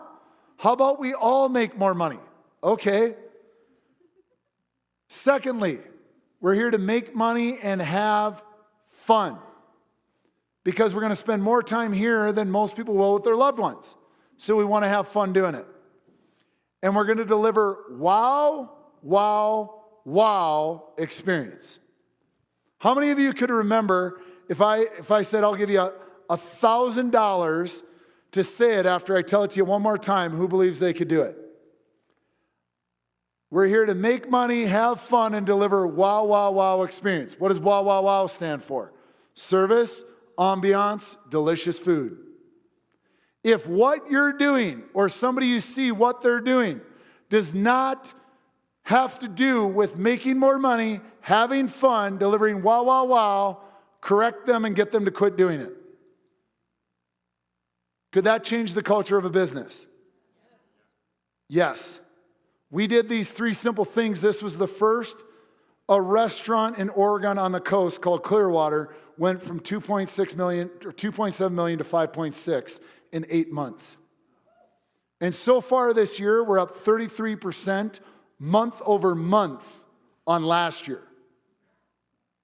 And we finished from April to December last year from 2.7 to 5.6. Because we just reinforced these on a stronger, more passionate degree. You guys follow me on this? How many of you need to reanalyze what a simple vision within your vision statement that everybody in your business could say, how much power could it have on the outcome? Because it directs what everybody in the business is doing at all times. Does that make sense? Will it be easy? No. Am I making it sound easy because it's already done in that business? Yes. But what if you could think about what are those 3 things that we need to deliver? What is the 1 to 2 pre-frames to get everybody on business and board? And here's the coolest part about this. A key to this vision is pay on performance. It's one of the key things we did in the business. I said, everybody's cut in on the tips.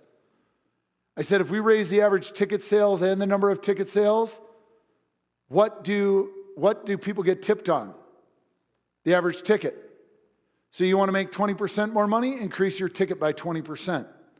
So we developed scripts that everybody could say that raised the average ticket from $64 to $87. But we have some of the A players doing $160 average tickets. So we know it's possible to get the team to 100. We get the team to 100, we're at 8 million. That's the target for this year. And then we want to go 10 and do another restaurant, go 15. You see how I break it down? Very simple. I get curiously stupid. I don't have to understand the business better than the owner. I get curiously stupid. And part of what holds us back in our business and our cultures is we think we know what we know or we know too much. We just need to get curiously stupid in our business again. To go, what are those small things? How can we break down a simple vision that everybody in the business could understand that frames the results we're after? The average cook makes $7 more an hour this year than last year. They were having trouble because it's a coastal community that people commuted in an hour. And everybody in the area fights over the cooks. The cooks that quit the previous year are begging for their job back. Did we take any of them? No, because we don't want the people that are there for the money. But do you think any cooks are leaving anytime soon? No.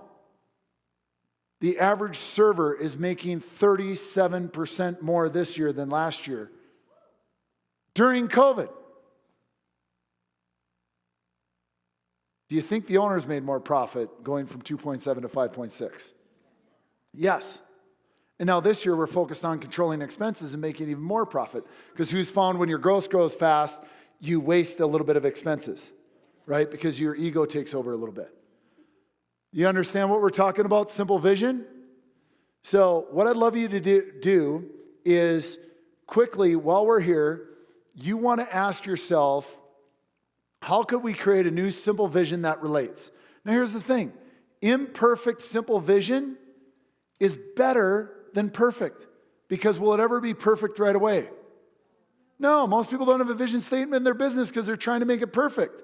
Create a simple vision that everybody can buy into that drives towards your results, and just get it started in the next couple minutes when I say go. And then, here's the key. Oops. Here's the key. Everyone knows it and takes pride in it.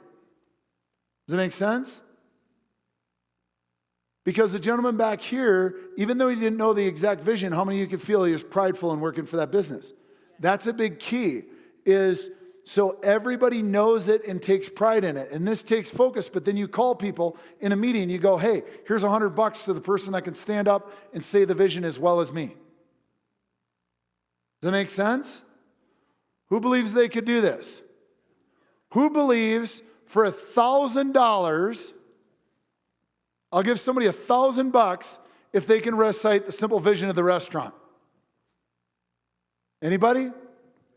We got somebody wanting to try right back in the corner back there. What's your name? Tanika. Tell me the simple vision of Clearwater Restaurant.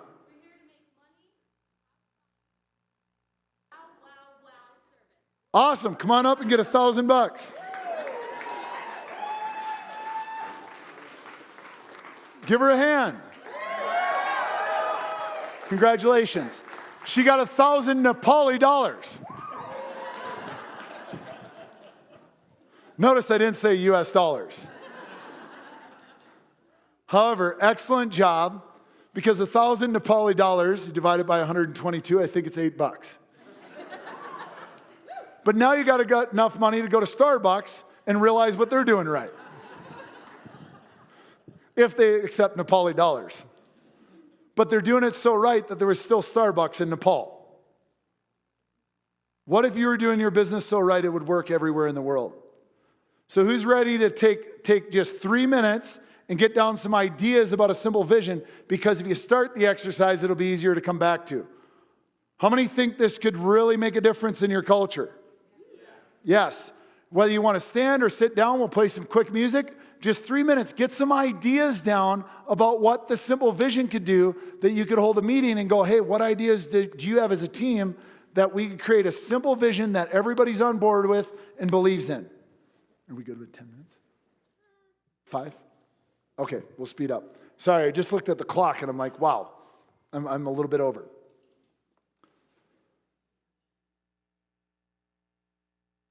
Okay. I just looked and I was like, oh shit. Okay.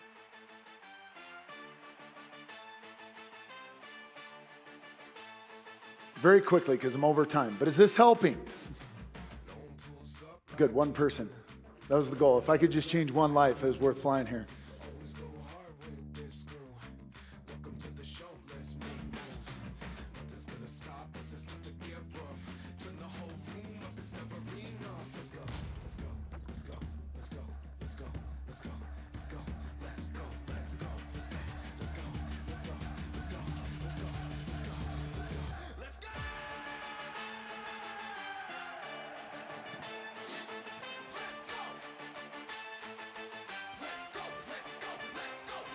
Just real quick, some ideas. What things could you add to create a simple vision that relates to everybody in your business and gets the outcome you're after?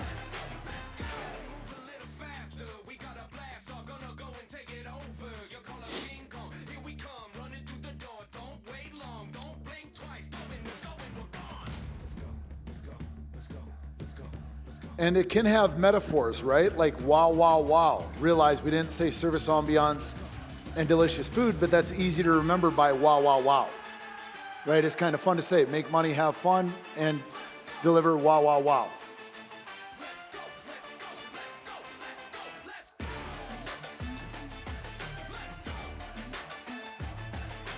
And don't judge your ideas. Just get whatever ideas come to mind so you can have a meeting on this later and go through those 3 simple steps.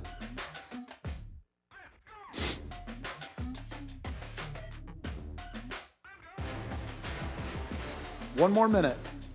Just get whatever idea comes to mind while it's fresh in your head.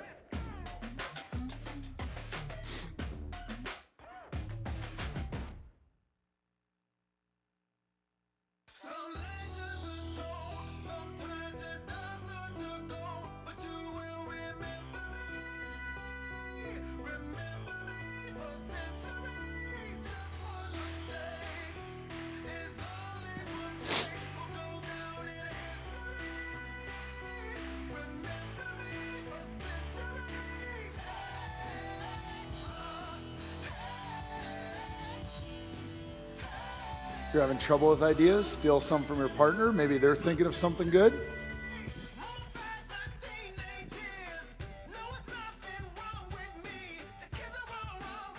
Start to wrap up wherever you're at. Just make sure you get whatever ideas are in your head down real quick.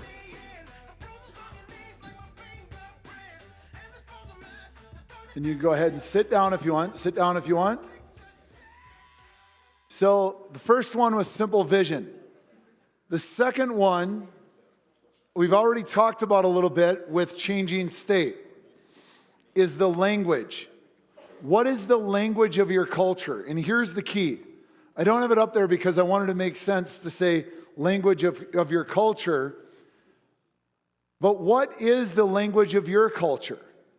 Right? When I had my first multi-million-dollar business in health clubs, people were not allowed to say the word good. If they said the word good or anything other than outstanding, incredible, amazing, vivacious, something with some juice to it, I would ask them how they're doing. And if they said good, I'd say get on a chair. And they'd have to stand at the top of a chair, whether we were at the front desk, in the middle of the club, or in an office, and I'd ask them, what are you on a scale of 1 to 10? And they had to scream 10 while standing on a desk or a chair. And then I said, and what are you? And they had to raise their left hand and pull it down and say sexy, smart, and strong. Because we did this at a workshop where David Patchell Evans from Canada, the largest club owner in Canada, did this with us in a group. And I'm like, I could just do this in my business every day. And I just took it. But everybody in my business was sexy, smart, and strong. And the members loved it and jumped on chairs and desks and did it with them. Because here's the key. They had to repeat it until I believed in their heart they believed it. The longest I had to do it with an employee was 27 minutes, and my voice was gone too. Because I said it with them. What are you on a scale of 1 to 10? 10. If they didn't say it loud enough, what are you on a scale of 1 to 10? 10. And I'd do it like 10 times. And then I'd go, and what are you? Sexy, smart, and strong. And a lot of times we were on swivel chairs. It's amazing nobody went to the hospital. To this day, I can get on a swivel chair and look like an acrobat from all this stuff. But do you see the way the language became the culture there? And do you think members loved it to see people screaming they're sexy, smart, and strong when they're coming to a health club for energy? That they weren't allowed to use the word good because their goals were never good. Because I always said 20 years ago, good got you a good life. Now, good gets you fired or divorced. True or false? Good gets you horseshit. Well, then if we're great, well, great gets you good, good eventually gets you horseshit. What's the only way to stay out of the horseshit? To be outstanding, to be amazing, to be incredible. The goal is to stand out, not to blend in. So the second thing that everybody needs to be aware of is the simple language that's being used in your culture, to ask yourself, what language is being used in our culture? Become aware of it. Right now, just write down some of the words. Maybe you're accepting good in your business. Maybe you're accepting, oh, I'm doing all right in your business. But what are the words? The language is what makes your culture sustainable, right? You could say energy all day long, but the energy is not sustainable if you use low energy language. If you say you're good, it's really hard to feel like a 10. If you say you're incredible, it's really easy to feel like a 10. So really quickly, just write, what is the language? What are the things that pop out to you that people are saying in your business? Number 2, what language needs to be deleted or added? What are some things you're hearing from your team members that you want to hear more of, and what things are you hearing that you don't want to hear again? Because that's what's going to make it sustainable, the language of your culture. And then thirdly, if you were to delete the things that took energy from your business and add in some things that gave energy to your business, or focus them on the results towards you're driving, right? It's not just energy. The language can be towards the results. Does it make sense? If everybody's talking about sales, sales, sales, will sales be better? Yes. But if people go, oh gosh, all they want us to do is sell more, versus, hey, sales are the lifeblood of the business. Would that be an important statement for somebody that wants to focus on sales? So the salespeople feel effective? The only way to be an effective salesperson is to fail 70% of the time and love it? Because if you're not getting 70% no's, you're not calling enough people. Or your prices are too low. What could it do for your business to just analyze a couple shifts in the language that's being used and the language that you could use? Real quick, just get down an idea or two. Real quick. Am I losing you guys? Are you guys falling asleep? Okay. You're just doing the work. All right.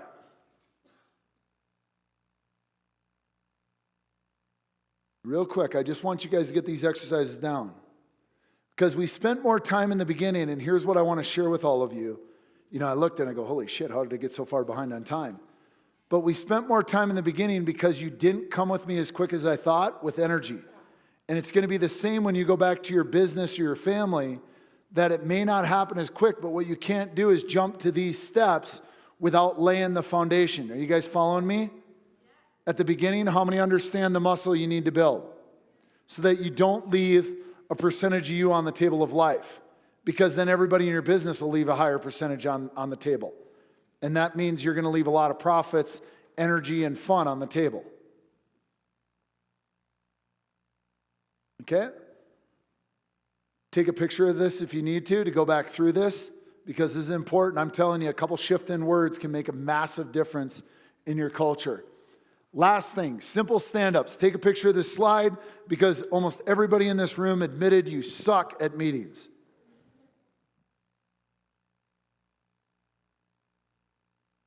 How many of you realize you've been fully engaged in playing out for almost 2 hours?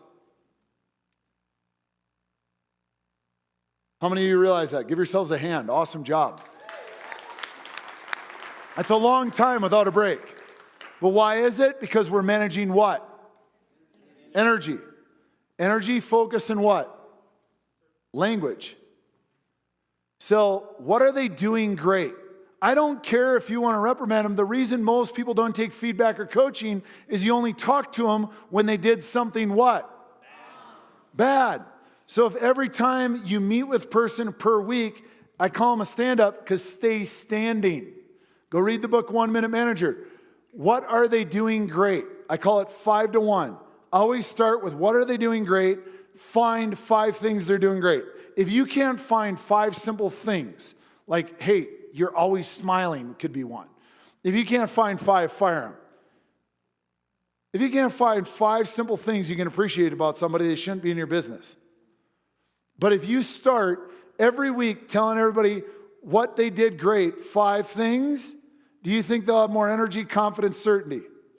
Do you think they'll be empowered to make better decisions in your business? Because they have better confidence. They know you believe in them. Then the key is, oh, I had a little typo there. Never was an English major. My English teacher actually told me good luck being a speaker with the way you spell. I got the last laugh of that one. What do they need to focus on? Instead of saying, hey, I need you to fix this or get better at this, how different is the language of I just need you to focus on this? You're crushing it in these 5 things. Here's what I really need you to focus on this week. And if you focus on one thing 52 weeks in a row, how much better are they? Sometimes it might be the same thing for 4 weeks, and sometimes it might be, a different thing if they get it down. If they don't get it down, hey, let's just stay focused on that. You made some progress this week. Great job. What do you need from me? What do you need from me or the team? How can I or we support you? Questions, concerns, ideas.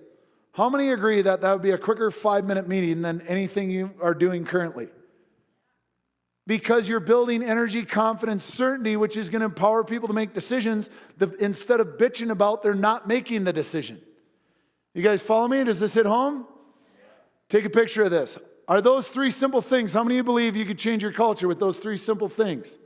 How many of you believe you can actually implement those in the next 30 days and see results in 90? Half of you or all of you? Some of you are still doing the work? Okay, excellent. We're going to go through these next ones real quick. I'm going to have you take a picture of a slide because I went over. I don't want to cut into other people's time. Our job, write this down. Our job is not to get clients. I don't care what business you're in. Too many businesses are focused on, I got to get a new client. I got to get another sale. Here's the key. If you want your culture to continue to thrive, you want your business to be on fire, obsess about getting the results that you're searching to get for people. Obsess about your clients' results. Are you getting the results your business is built to deliver? Because when the team is focused on that, it'll be more juiced. And this is just fear. If you're in an area in your business or in your life that you're staying there far too long or you feel stuck, who's felt stuck before? Fear can stand for fuck everything and run or face everything and rise. We all have fear. We all have fear. But here's the thing. In Everest, here is walking across a ladder. This crevice is about 300 feet deep. Okay? Now, I don't know if you noticed, I'm not a ballerina. Right? And you got crampons on your feet, which are inch-thick spikes that don't fit well on a ladder. But here's what I learned in Everest. Once you take this first step on the ladder, you'll figure out those other steps. You'll figure it out. But the thing is, don't worry about getting over here. Just step there. Once I stepped there and I took the second step, it became easier. And here's the thing. Don't listen to other people's judgments. Some people said, well, don't look down. If I don't look down, I'm probably going to fall off the ladder because I need to place the crampons exactly on the deals or you're going to trip and fall. And people go, oh, but Everest, you've got your carabiner into this rope. Now, I don't know if you guys noticed, people are holding this rope on each side. That's not an anchored rope. This ladder is tied together. This is not a crevice crossing ladder. That's a shitty painting ladder in Nepal laid over a 300-foot crevice. There's things that are going to scare the shit out of you in your business. Not everybody's going to agree with you changing the culture. That's why so many businesses have such shitty cultures and struggle to make profit. But the one thing in common that all great businesses that you know the names of, Zappos, Google, Apple, they all have amazing what? Cultures. Cultures is what breeds long-term profit. So you're going to have to get over the fear of stepping on the ladder and not please everybody. Because your job isn't to worry about what they think. Your job is to care enough about the outcome and the people to do the right thing. So you just got to get on that ladder and take the first step. It's going to look scary at times. Does that make sense? I didn't know when I was walking here, you're on the edge of a cliff, that you fall off, you're dead. People go, oh, there's ropes. Well, if you swing down this crevice, this rope's going to probably give you 50 feet of slack. You're going to hit that pretty hard. You may not die, but you're going to be hurting, and it's going to be tough to get you out of the crevice. Does that make sense? There's going to be scary shit in your business. Face the fear. Don't think you need to solve it. Just take a step. Get on the ladder. Next step. Next step. Who's with me on this? Don't solve fear all by itself right away. Just step into it. Fear is inevitable. Courage is having the willing to take a step into the fear, not being afraid. It's okay to be afraid. Just have the courage to do what needs to be done in your business. Who's going to commit to go change the culture in your business after today? Say aye. Aye. All right. Transitions and decisions. I want you to take a quick picture of this because we are definitely out of time. But here's the thing. Here's why most decisions don't stick in a business is people don't make a decision. Who here has made a decision and you've wavered on it a little bit? Or you were like, people disagreed with it and you were like, oh, okay, but just this or that. What happens is you need to reset like we did with your physiology, your focus, your language over and over. Because the second you make the decision, you drop down into, who's done this before, the question zone. And notice the question zone fits right in your head. You notice that? Because that's where we go, oh, it's got to logically make sense. What if we're making a mistake? What if I'm not right? Who knows what I'm talking about? The key is you got to manage your energy and keep hitting the reset button on your physiology, your focus, your language, and meaning so you stay up in a decisive, peak-centered heart state. Follow me? Because then we stick with the decision. The heart is for output. The head is for input. This is why we feed our brains today, so we can show up in our business and live from our heart because you did the work. And you go, okay, well, I don't know about the decision. Magnify it. This is the easiest way to stick to a decision. Magnify the decision. If you don't make the decision, what will it cost you? And if you do make the decision, what would life look like after it? If you go back and forth between the cost and the benefit, you'll reinstate in your brain why you made that decision. And it'll prevent you from dropping from the question zone. But if you do, what do? You change your state. You bring your energy back up. So you know it's the right thing because you can feel it. Follow me? Take a picture of this if you want real quick. Okay? And here's the last thing I'm going to leave you with. Our job as leaders and entrepreneurs is not easy. It's to care about people. I'll say that again. Write that down. Our job is to care about people. Not to give a shit about what they think. Everybody's going to have different opinions, but if you're a true leader, you got to realize that you're onboarding what you need to onboard, not care about what people think. Too many times I've seen extraordinary leaders when they come into their business and they're worried about pleasing everybody in their business. They're worried about what everybody's thinking. If you want to create an extraordinary culture, you need to care about the people. Keep it simple. Do you got 3 simple things that you can change your culture in 90 days or less? Yes or no? Yes. Yes or no? Yes. So just focus on when you leave today, care about people. Care enough to do those 3 simple things. Care enough. Care enough to show up that you're not leaving any of yourself on the table of life. Who's committed to showing up fully for the next 90 days? Who's committed to doing this? I said, who's committed to showing up fully for the next 90 days? Who's sick and tired of leaving any part of their God-given abilities and greatness on the table of life? Who's done with that? Say aye. Aye. Who's done with that? Say aye. Aye. Who's going to change the culture in your family, in your work, in your business?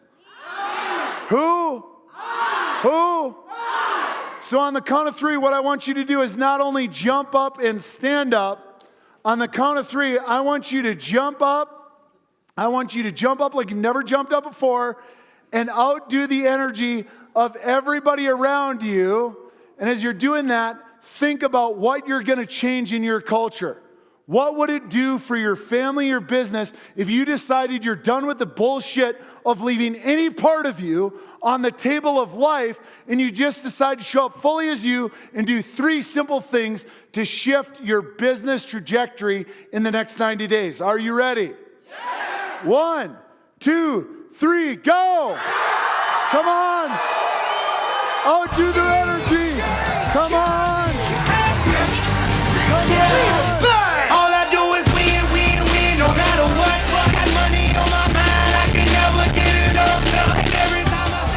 Thank you. I want to say thank you. I know I went a little bit over. I'm so sorry, Carrie. But you guys gave everything you got for the last 2 hours. For the last 2 hours. Now let me ask you a question and an ending. What if you showed up like this each and every day? Who'd get excited about that? Thank you so much for having me. I'll be around all day for any questions you have. I love you guys. Thank you so much.